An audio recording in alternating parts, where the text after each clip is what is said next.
Seguimos. Bueno, siguen hablando, no paran de hablar, ¿eh? Todavía no empezamos y ya están hablando también. Se ve que quedaron calentitos del debate anterior, a donde los diputados nacionales hablaban. Bueno, esta semana lo cerramos el sábado pasado diciendo el problema que hubo con la UTA, con una de las empresas de autobuses Santa Fe, se había extendido lamentablemente esta medida de fuerza que habían llevado adelante. Y esto terminó peor, porque después decretaron una medida de fuerza general, pero en realidad no las autoridades constituidas de la UTA, sino algunos delegados con parte de la comisión directiva y otros choferes que habían tomado la UTA, mientras el titular de la UTA de Córdoba estaba en Buenos Aires discutiendo paritaria nacional con la gente de UTA Nacional, en fin, y en el mismo lodo, todos manoseados. Presentamos el tema y después hablamos un poco del tema. Como corresponde. Los choferes de Coniferal fueron los primeros en romper el paro general. A las 7:30 de la mañana comenzaron a salir los colectivos, uno tras otro, de la punta de línea ubicada en Don Bosco al 4600. Una decisión que tomaron los propios choferes. Los propios choferes, delegados y la conducción de la empresa. A pesar de la medida que dispuso la UTA. Sí, señor. ¿Por qué? Porque vemos que es ilegal, es algo que no está correctamente declarado. Poco después retomaron el servicio de los trolebuses y el cuadro se completaría cerca de las 9 de la mañana, cuando las primeras unidades de ERSA volvieron a la calle, respaldadas por una custodia policial, después de una fuerte discusión entre delegados opositores y el secretario de Finanzas de la UTA, que se hizo presente en la punta de línea. El que tiene voluntad, déjalo que salga. La idea es que salgan los colectivos. Señor, sí van a salir. ¿Sale a hacer el recorrido normal? Sí, yo voy a salir, maestro. Cuidemos laburo, gringo. Cuidemos laburo, no le demos bola a la gilada. Cuidemos laburo. Lamentablemente Peñalosa sigue sangrando por la herida y esto se tiene que acabar de una vez por todas. Esta vuelta se acaba.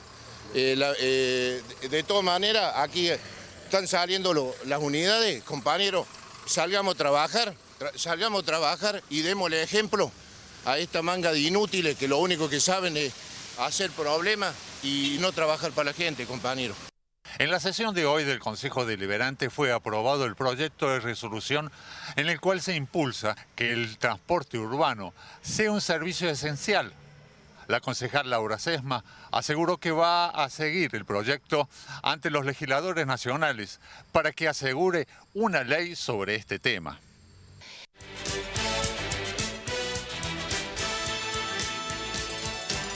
Allí está planteado el tema. Conciliación obligatoria, ilegalidad de la medida, vamos para adelante, redoblamos la apuesta, ¿quieren que volvamos o no volvemos? Paro general. ¿Quién le pone el cascabel al gato? Este era un poco el tema, ¿no? Nos acompañan el ministro de Trabajo de la provincia, Omar Sereno. ¿Cómo te va, Omar?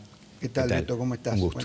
Y la concejal Laura Sesma, ¿cómo te va? Beto? Que en la segunda parte del informe vean ustedes que presentaba un proyecto en el Consejo Deliberante para que esto vaya a la Cámara de Diputados y ver si de alguna manera se puede tener en cuenta este tipo de servicios, por ejemplo el transporte como servicio esencial, para que no sigan ocurriendo estas cosas, ¿no? Porque ni siquiera, ministro, avisan de una medida así y la gente queda inexorablemente a pie, con frío, con lluvia, tiene que ir a la escuela, al trabajo, al hospital, que le costó mucho conseguir el turno, y no pueden llegar porque allí quedaron varados, ¿no? Y muchas veces ni se enteran por el informativo temprano y llegan a la parada.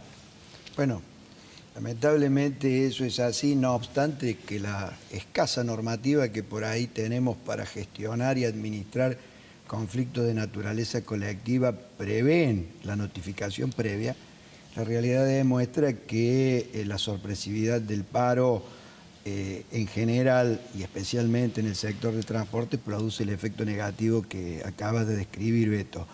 Por lo tanto, muchas veces lo que podría manejarse en un marco de negociación más pautada, más ordenada, tal vez más voluntaria y consensuada, termina siendo casi contrarreloj, y todos aprisionados con una presión inconcebible que nos lleva a utilizar la herramienta de la conciliación obligatoria, que debiera ser la última ratio para administrar un conflicto de este tipo, más temprano que tarde, con lo cual el costo que implica en muchos casos disponer de una medida que uno la tiene que usar con mucha prudencia y cuando tiene cierta certeza de que el conflicto puede ser encauzado, ordenado y solucionado, termina utilizándola a las apuradas y con lo que seguramente ustedes vieron, la alta posibilidad de que si el colectivo gremial no está dispuesto a comprenderla y entenderla para adentro o hubiera distorsiones de naturaleza interna, como en el caso del reciente paro de UTA,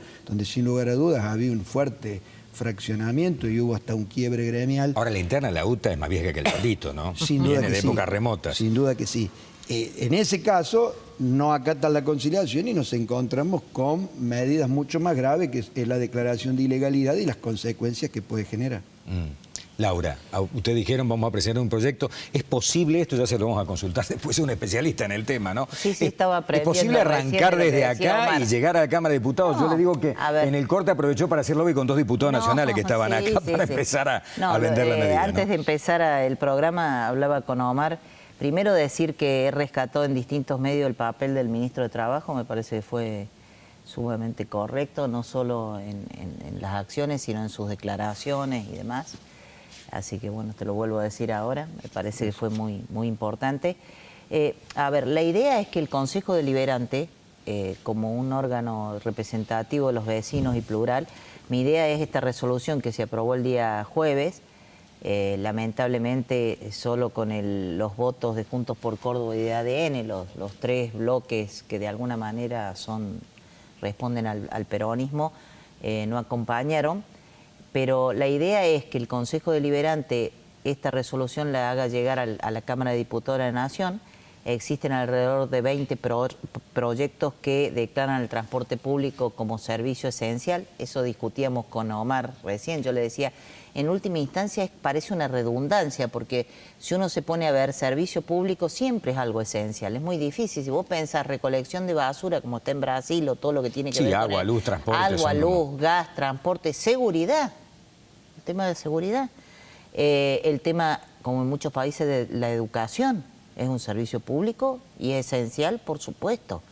Evidentemente que a lo mejor si vos dejas de dar clases no corre riesgo la vida o la seguridad de las personas, pero es un servicio público clave e importantísimo. Así que la idea es que el Congreso de la Nación, aprovechando esta nueva realidad de un Congreso donde se discute y se consensúan los temas, y donde en general hay otro clima político mucho más saludable para las instituciones y la democracia, y además hay varios diputados del bloque de Cambiemos, pero también del peronismo, que han presentado proyectos en ese sentido. De hecho, hay un proyecto que no sé si finalmente se aprobó o no, pero que envió en su momento Cristina Fernández de Kirchner con la firma de Capitanich, para regular el transporte aéreo, que finalmente, por eso te digo, no sé si... Entonces, bueno, la idea es eso, para que de alguna manera exista, como decía bien Omar, herramientas jurídicas para gestionar de otra forma este tipo de cosas. ¿Y es posible, desde el punto de vista, el especialista laboral, se lo pregunto, digamos, es posible que esto cuaje, más allá de que acá no acompañó a los peronistas, hay que ver si están dispuestos en la Cámara de Diputados Nacional, porque la mayoría de los gremios son peronistas, decir, acompañamos una medida de estas características, ¿no? Pero ¿es posible Yo creo regularlo? que es posible en tanto y en cuanto es necesario discutir en esta etapa del ejercicio de los derechos. La huelga hoy es un derecho que está garantizado por la Constitución Nacional. No hay sindicalismo ni actividad sindical sin huelga. Sería como, Está claro. una espada sin punta. Y la huelga, para llegar a donde está, pasó por una etapa muy, muy marcada en su evolución, desde haber estado proscripta o haber sido vista como un delito, hasta una etapa de tolerancia donde fue visto como una libertad y hoy como un derecho. Creo que en línea con lo que dice Laura, estamos en una etapa donde es necesario discutir que ese derecho pueda armonizarse con otros derechos que entran en colisión cuando se lleva adelante el ejercicio de un legítimo y garantizado derecho como es el ejercicio del derecho de huelga para la defensa de los intereses colectivos y profesionales.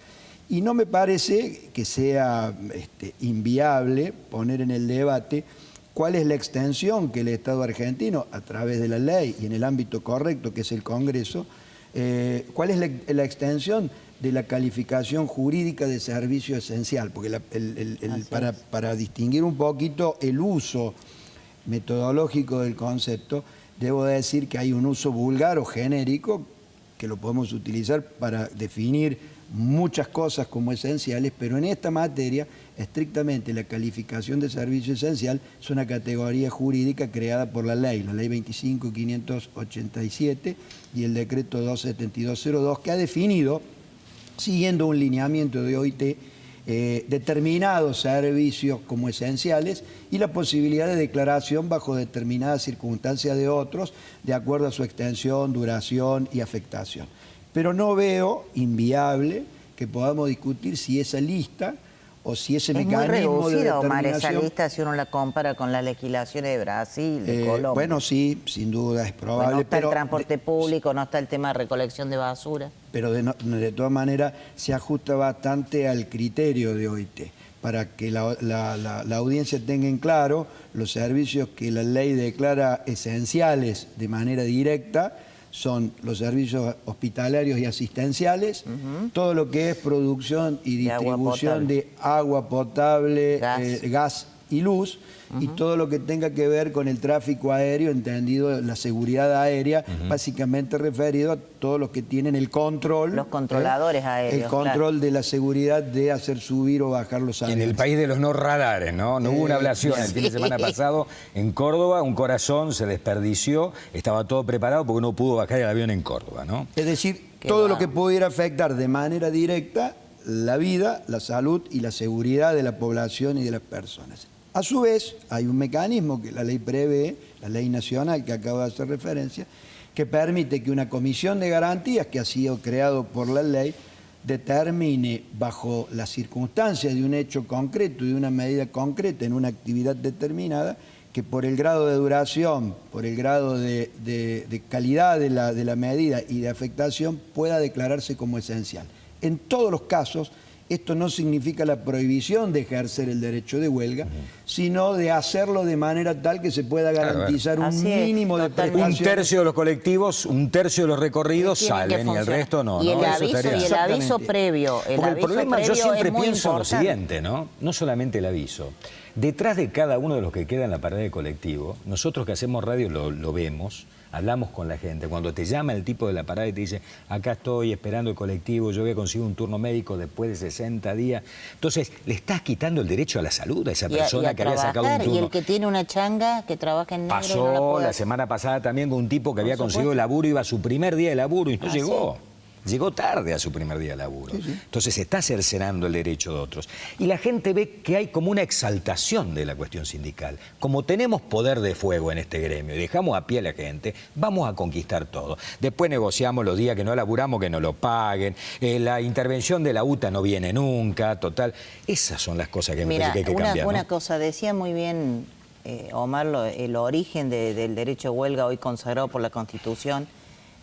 Bueno, he estudiado mucho y he leído mucho, imagínate, 40 años de militancia casi en el Partido Socialista y todo lo que fue el movimiento obrero en Argentina, pero están tergiversadas las cosas, porque por ejemplo, que hoy los gremios pidan que vos le devolvas el día de huelga, cuando así como el derecho de huelga está consagrado, también forma parte de una cuestión absolutamente legal. Para el patrón poder descontar el día. Pero no solo eso, sino que era histórico en los movimientos obreros en Argentina, la caja de huelga que hacían los trabajadores, porque además era como un deshonor que le pagaran el día de huelga, o sea, ¿me entendés? Entonces, ¿qué está sucediendo? Y no son todos los trabajadores, esto yo lo aclaro porque creo que había muchos choferes que querían trabajar y que son gente digna y que desempeñan su trabajo con dignidad. Lo que no puede ser es que un grupo, ¿no?, por determinadas situaciones y porque la política es responsable de que hayamos llegado a esta situación. Para mí, la política siempre es la más responsable, porque lo digo en términos genéricos, porque si todos nos ponemos de acuerdo, vos sabés muy bien que en el Estado hay muchísimas herramientas para ponerle límite a estas barbaridades o a estos abusos. Estos señores, que son además, creo, una minoría en cuanto a la propia realidad del conjunto de los trabajadores. Bueno, lo vimos, ¿no? Lo vimos que había muchos que querían, vamos a trabajar, que es lo que corresponde, decían muchos, ¿no? Usan el servicio público, en vez de estar acotado o de ser mejores trabajadores, no. Usan el servicio público para extorsionarte, porque en realidad es ese poder de fuego que eso decimos. Que dice Laura, y de alguna manera lo esbozaste vos, Beto, afortunadamente no es la totalidad del colectivo de los trabajadores, y eso quedó evidenciado en la respuesta que dieron los delegados de las otras empresas, que no vinieron acompañando el conflicto. Conflicto extraño, porque en realidad el verdadero motivo del conflicto no era el que surgía de las actas ni de los papeles, ni el que se describía en el instrumento legal que dispuso la conciliación obligatoria. En realidad era un conflicto que ya tenía como 2 meses, que eran un grupo de trabajadores despedidos en el mes de marzo, donde había exactamente un caso puntual que era el que provocaba toda una fuerte presión. Lo digo yo, no lo digo Fernández. Bueno, un compañero que había sido delegado y que tenía un fuerte ascendiente, que había generado sin lugar a duda un grupo de adhesiones en los niveles políticos de la Junta Ejecutiva y en un sector de los delegados, quienes venían sosteniendo esta medida. Yo creo que el trabajador de UTA, como muchos trabajadores de otras actividades, tienen todavía en claro el concepto de solidaridad que debe estar presente en el ejercicio de estas medidas. Y sobre todo en el sector de los servicios públicos, donde se afecta a otros trabajadores que normalmente son un tercero perjudicado, que no mucho tiene que ver con el motivo del conflicto. Y sí comparto algo que dijo Laura, y esto me parece que hay que recuperarlo al menos como concepto para reflexionar. No puede haber huelga que no cueste algo. La medida de fuerza, por la propia naturaleza de lo que significa la lucha, por el origen histórico. ¿Y costará algo en este caso? Porque digo, si no pasa nada, y sigamos para adelante, muchachos. Digamos, si no suspenden a nadie, si no le quitan el laburo a nadie, si no se santean a nadie, si no descuentan los días de paro, y sigamos para adelante porque tenemos mucha fuerza, ¿no? Y no tengo todas las respuestas, porque puedo responder por lo que implica el Ministerio de Trabajo. Sí, en este caso es la empresa la que tiene que tomar esa determinación. Creo que este fue un conflicto bisagra. Lo dije, o que podía ser un conflicto bisagra, y vamos a ver cómo termina. Lo dije durante muchas notas periodísticas, porque este conflicto se resuelve puertas adentro de UTA. Si puertas adentro de la Unión Tranviarios Automotores, donde yo creo que hay elementos racionales, sensibles a lo que pasó, termina bien, creo que podemos tener un antes y un después en la relación de UTA con los cordobeses y con el servicio. Bueno, gracias a los dos por haber estado con nosotros. Gracias a vos. Ustedes saben que nuestra profesión fundamentalmente es ser críticos, pero yo quiero coincidir con lo que dijo la doctora Sesma con usted. Me parece que manejó con mucha pericia el conflicto. Sí, lo manejó muy bien. Era muy difícil, estaban muy caldeados los ánimos y me parece que hubo un manejo con mucha idoneidad, así que no es común que lo hagamos, pero me parece que lo hizo con pericia. Hay mucha gente que colabora en esto. Pero por supuesto que sí. Creo que se manejó con pericia, porque estaba difícil. Estaba muy difícil. Porque a veces las medidas hay que tomarlas en el momento justo, oportuno, y no fácil. Gracias a los dos por haber estado con nosotros. Muchas gracias. Buen resto de fin de semana. Se quedan un ratitito.